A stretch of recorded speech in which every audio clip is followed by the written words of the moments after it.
so what we're going to do in today's video is going to talk about how to stay over the golf ball. And it's a problem that plagues, I would say, a large proportion of amateur golfers, and it comes down to fundamentally a hip move that most amateur golfers can't do, or they just don't know how to do it. So if you are the kind of golfer who feels quite tall towards the golf ball in that hitting zone, then this is massively applying to you, because what's happening in your golf swing is you're sort of starting the downswing, you're firing the trail side forward. This makes you get much taller towards the golf ball, and you're going to sort of class this as early hip extension, right? Because your pelvis is moving this way. What you need to do is you need to get the feeling of pulling the lead hip back. But what happens is, because I've been producing YouTube content obviously for a while now, and it's not the first time where I've sort of talked about how the lower body moves. So I tend to meet people that are aware of this, but they still don't do it.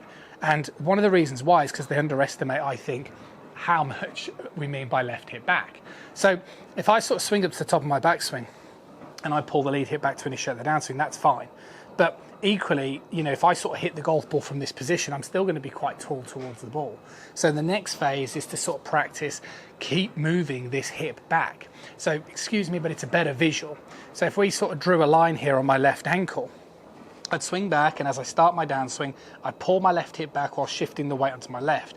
But then from here, I need to move my left hip more towards the center of my stance. So the whole point for using this alignment stick is it's something that you can do and practice at home.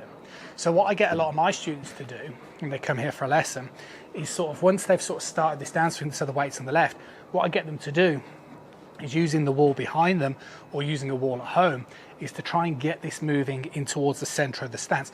Can you see the way my pelvis is going back in towards the center? And now that's going to help me stay over the golf ball. If I sort of move like this and I get stuck, the pelvis becomes too upward facing, and you're going to pass that energy onto the hands and arms. You keep that rotation going, you can store that energy for later, but more importantly, you can stay over the ball.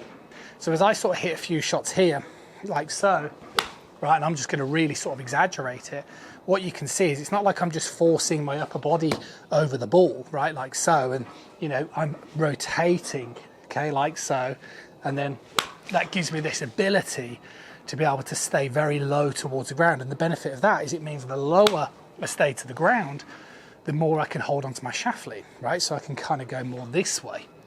And the better I can rotate means the less I have to manipulate the club face.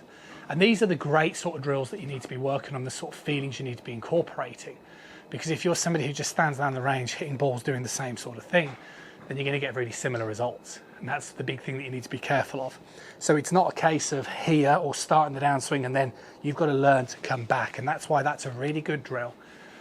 And what you can transfer that to, and that's what I get again, a lot of my sort of students working on this type of drill, if you sort of place that alignment stick in the center of your stance, okay, then the feeling is you get set up like so, you swing up, weight on the left, but then as you come back in towards that hitting zone, you want your pelvis to move to the right. And once you start getting used to that sort of feeling, then you can start getting that feeling of the hands coming in to keep that club moving in the right sort of direction. It'll feel massively peculiar, but it's exactly how you should be hitting the golf ball. See you guys again really soon.